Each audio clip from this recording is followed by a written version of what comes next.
बिस्मिल्लाहिर्रहमानिर्रहीम।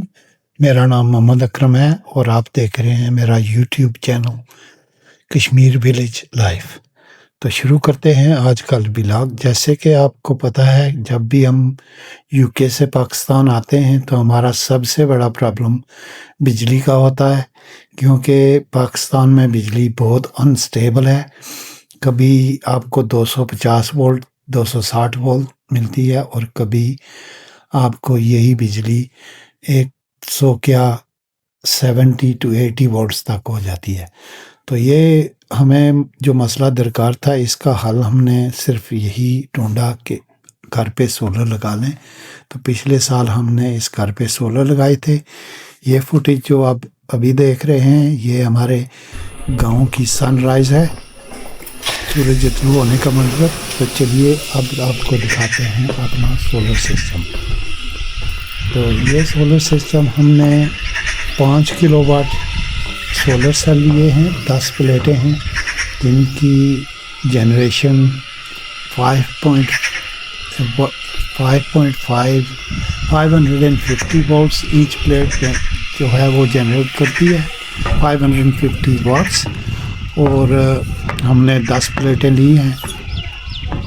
और जो कुछ सोलर वालों ने हमें रेकमेंड किया था, हमने बिल्कुल वो नहीं लिया है। हमने अपनी मर्ज़ी से ये सिस्टम लिया है, अपनी कैलकुलेशन पे। तो ये हैं हमारी वो 10 प्लेटें जो हमारे छत पे लगी हुई हैं।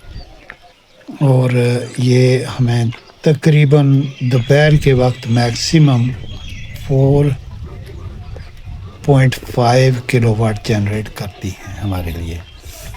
और हमारा घर का पूरा सिस्टम इस वक्त तकरीबन पिछले 2 हफ्ते से इसी सोलर पे चल रहा है। हमारे घर में कोई ग्रिड पावर नहीं है। और बैकअप के लिए हमने 3 बैटरी ले रखी हैं लिथियम की, जो ईच बैटरी जो है वो 5.2 किलोवाट स्टोर करती है। और इस लिहाज से हमारे पास 15.6 किलोवाट की स्टोरेज मौजूद है। और ये जो स्टोरेज है, क्योंकि हम सिर्फ ही 2 आदमी हैं, 2 बंदे हैं इस घर में, इसलिए हमारे लिए सफिशेंट है। ज़्यादा हो जाएंगे तो फिर इसके बारे में सोचा जाएगा। और हमारे गांव का आप मंजर देख सकते हैं यहाँ से, कि हमारे यहाँ से मैं 360 घुमाता हूँ कैमरे को। ये भी देख लें छत से क्या नज़ारा है गांव का। और इसके बाद हम नीचे चलते हैं और फिर बात करते हैं हमारे सोलर सिस्टम पे। तो ये कुछ ड्रोन शॉट्स मैंने लिए हैं अपने घर के, जो सोलर पैनल आपको दिखा रहे हैं। और इंशाल्लाह ये जो हमने सिस्टम लगाया है, इससे हमारी बिजली का मसला मुकम्मल तौर पर हल हो गया है। और घर के अंदर जाके मैं आपको दिखाता हूँ कि अंदर हमने क्या कुछ लगा रखा है, वो भी देखते रहिए। इंशाल्लाह मैं आपको मुकम्मल तफसील के साथ इस सोलर का सारा सेटअप जो है वो दिखाने वाला हूँ। तो अब देखते हैं आगे। घर में हमने 2 इन्वर्टर लगाए हैं। एक इन्वर्टर जो है 12 किलोवाट का है और दूसरा इन्वर्टर 7 किलोवाट का है। 7 वाला हमने रिडंडेंसी के लिए लगाया है, यानी एक अगर ख़राब हो जाए तो उसका मुतबादल हम दूसरा चला लें जब तक उसकी मरम्मती होती है, उसको रिप्लेस किया जाता। यहाँ से ये हमारे सोलर की वायर अंदर आ रही है घर के, और यहाँ से अंदर जाते हैं और फिर आपको दिखाते हैं कि अंदर क्या सिस्टम है। ये हमारे 2 ब्रेकर लगे हुए हैं और इस वक्त सुबह 7:15 का टाइम है, जैसे आप देख सकते हैं। और इस वक्त हमारे घर में जो बिजली आ रही है वो तकरीबन 1900 वाट्स है। तो आज दिन को मैंने सुबह से अपनी ट्यूबवेल मोटर जो है, ट्यूबवेल नहीं हम बोरवेल कहते हैं इसको, क्योंकि ये 1.1 kV मोटर होती है छोटी सी, वो जो 4 में जाती है। वो मैंने 1 घंटा 20 मिनट तक इस्तेमाल की है। और हमारे घर में 3 बॉयलर लगे हैं पानी गर्म करने के लिए, और वो तीनों बॉयलर हम 24 आवर्स ऑन ही रहने देते हैं। लो टेम्परेचर पे हैं, मगर वो 3 हर वक्त ही ऑन होते हैं ताकि हमें गर्म पानी हर वक्त दस्तयाब हो। और उसके अलावा जो हमारा घर का लोड है वो क्या है कि वॉशिंग मशीन इस्तेमाल करते हैं 1 आध घंटा, और उसके अलावा आयरनिंग होती है, कपड़े इस्त्री करने का काम, वो भी हम सोलर पे ही करते हैं क्योंकि ग्रिड तो हमने कनेक्ट ही नहीं की हुई है।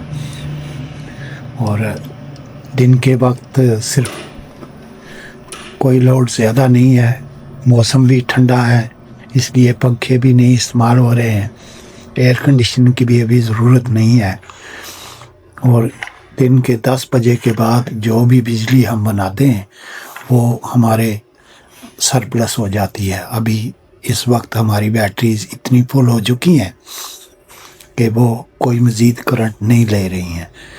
तो हमारी जो 10 प्लेटें ऊपर लगी हैं वो 4.5 किलोवाट मैक्सिमम जनरेट करती हैं। इसके बावजूद हमारा इस्तेमाल बहुत कम है और हमें मज़ीद ना तो प्लेट की ज़रूरत है और ना ही अभी बैटरी की ज़रूरत है। अगर बैटरी की ज़रूरत पड़ी तो वो बाद में हम ले लेंगे। इस वक्त हमारे लिए ये सिस्टम मुकम्मल है, वाफर है। और आइए अब देखते हैं बाकी का सिस्टम। हमारा सोलर इन्वर्टर जो है उस पे कुछ नज़र डालते हैं।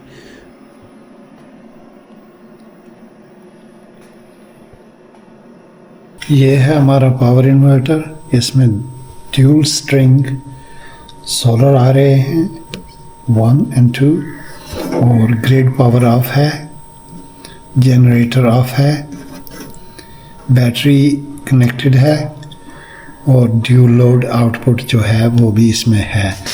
तो अब मैं इसको थोड़ा सा तफसील से आपको बताता हूँ कि ये 2 स्ट्रिंग लेता है जो 5-5 पैनल की हमने लगाई हुई हैं, और एसी इनपुट जो यहाँ पे है ये हमने ग्रिड मुकम्मल डिस्कनेक्ट की हुई है। जैसे कि आप स्टेबलाइज़र पे देख सकते हैं, यहाँ कोई पावर नहीं आ रही है ग्रिड से, और ना ही तो ग्रिड इस इन्वर्टर में हमने कनेक्ट की है। और जनरेटर का फंक्शन भी है इसमें, अगर आप सेपरेट जनरेटर इन फीड करना चाहते हैं तो वो भी लेता है।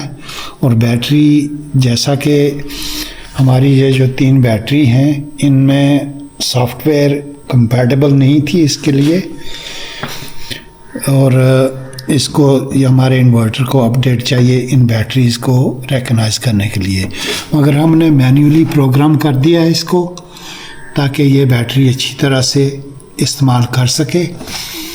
और जैसा कि आप देख सकते हैं ली आयन वाला फंक्शन अभी नहीं डिस्प्ले हो रहा है क्योंकि बैटरी प्रोग्रामिंग नहीं सेट। और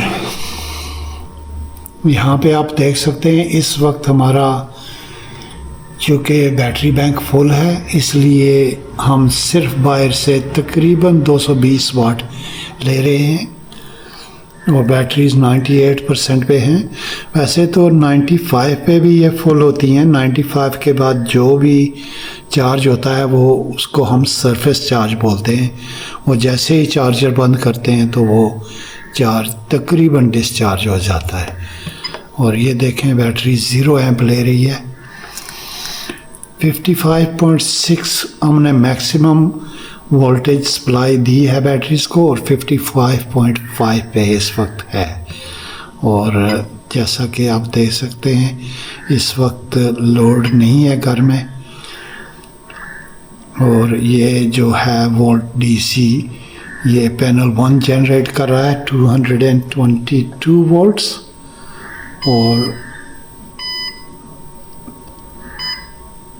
panel 2 17 amps, panel 2 244 volts generate कर रहा है।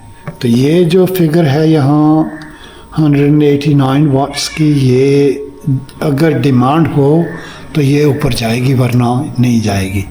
तो मैक्सिमम जो मैंने अभी तक देखा है वो हमारे ये सोलर 4.5 किलोवाट तकरीबन दोपहर के वक्त जनरेट करते हैं, और ये इनकी मैक्सिमम एफिशिएंसी है जो हमको मिली है अभी तक।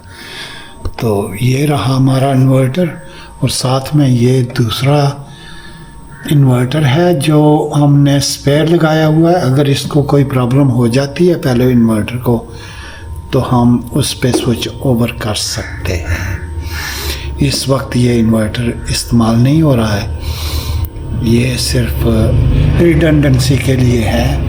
अगर एक इन्वर्टर काम नहीं कर रहा तो दूसरा स्विच ऑन कर सकते हैं। और बाकी यहाँ पे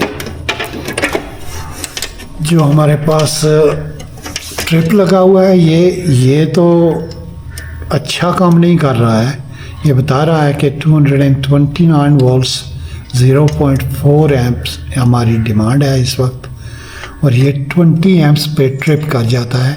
हालांकि हमारा इन्वर्टर 50 एम्प्स तक लोड बर्दाश्त कर सकता है, तो ये हमारे लिए एडिक्वेट नहीं है, यानी ज़रूरत से कम पावर पे ही ये ट्रिप हो जाता है। मगर इसको अभी तक चेंज नहीं किया हमने, वो करना तो पड़ेगा एक ना एक दिन। ये हमारा चेंज ओवर बॉक्स है इन्वर्टर 1 से इन्वर्टर 2 तक।